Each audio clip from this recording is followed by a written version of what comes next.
Көлік алатын кезде көп адамдар қателік жібереді.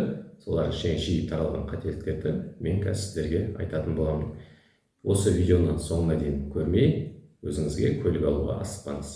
Сәлем достар, есім Бәкен Сақтаған, бизнесмен, бизнес-наставник, жеке бренд экспертімін. Мен өзім каналымда бизнес жасауды, қаржылай сауаттылықты, заманауи интернет-маркетингті, психологияны айтып, өзімнің өмірімдегі тәжірибелермен бөлісетін боламын. Видео ұнап жатса каналға тіркеліп, лайк басып, ой пікірлеріңізді жазып, сұрақтарыңыз болса қойып отырсаңыздар болады. Ендеше бастайық. Көлік алған кезде көп кісілер қателік жібереді, соның салдарынан қаржылай қыспақта қалып қояды. Сол үшін бүгінгі видеоны түсіруді жөн көрдім. Достар, естеріңізде болсын, көлік ол сіздерге инвестиция құралы емес. Көп адамдар көлікті инвестиция ретінде көреді. Қазір сатып аламын, 1-2 жылдан кейін өз бағасына сатып жіберемін деп. Әрине, егер сіз арзан көлік алып, арзан көлік сатсаңыз, ол жерде сіз өзіңіздің алған бағаңыздан мүмкін кішкене қымбат бағаға сатасыз. Бірақ ол жерде жыл сайын ақша инфляция болады, құнсызданып. Осы нәрсеге көңіл бөліңіздер. Сіздің үстінен тапқан ақшаңыз инфляция жеп қояды. Ал егер сіз қымбат көлік алсаңыз, онда сіздің көлігіңіз салоннан шыққаннан кейін бірден бәленбай миллионға бағасы түсіп кетеді. Сондықтан ол ақшаңызды сіз көлікке инвестиция ретінде салмай, облигацияға салсаңыз, ол жерде сынақты үлкен табыс табасыз. Келесісі, сіз өзіңіздің сатып алатын көліктің бағасына қараңыз. Осы жерде көп кісілер қателік жібереді. Сіз өзіңіздің 3 айлық табысыңызбен есептеңіз. Әрине, 3 айлық табысыңыз аз болса, онда 1 жылдық табысыңыздан сіздің сатып алатын көлігіңіздің бағасы аспау керек. Сол кезде сіз қаржылай қыспақта қалып қоймайсыз. Келесісі, сіз көлік сатып алған кезде тек қана алғашқы сатып алатын ақшаға көңіл бөлмеңіз. Сіз ол ақшаны бір рет төлейсіз, бір реттік шығыныңыз, одан кейін сіз ол көлікке ай сайынғы шығыныңыз бар, соны есептеңіз. Жанармайыңыз бар, майы бар, су бар, ауыстыратын, налогы бар дегендей, арасында әрине штрафта болуы мүмкін.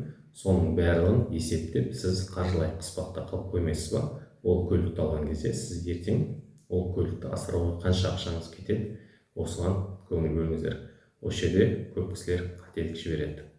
Енді егер сіз бұл көлікті кредитке алатын болсаңыз, бұл жерде де өзінің заңдылықтары бар, осыған көңіл бөліңіз. Сіздің алғашқы салатын жарнаңыз 20% болу керек. Егер алғашқы жарнаңыз болмаса, онда көлікті алғашқы жарнасыз кредитке алмай қойыңыз. Өйткені ертең сіздің төлейтін ақшаңыз өте көп болып кетеді. Сондықтан алғашқы жарнасы 20% болу керек. Өйткені сіз 20% жарнасын төлеген кезде сізде кредиттік суммаңыз азаяды, одан кейін проценттік ставкаңыз азаяды, ай сайынғы төлейтін төлеміңіз азаяды, сосын сізге одобрение беру мүмкіндігі артады, сосын жалпы артық ақша төлемейтін боласыз. Сондықтан алғашқы 20% жарнаңыз болу керек.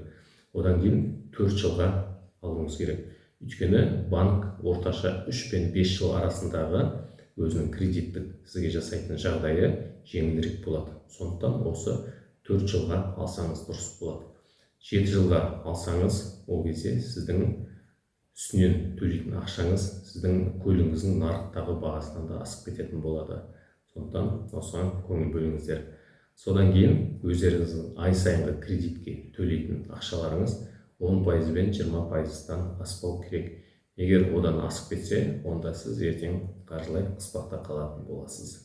Достар, осы мен берген кеңестерді көлік аларда қолдансаңыздар, сіздер қаржылай қыспақта қалмайтын боласыздар.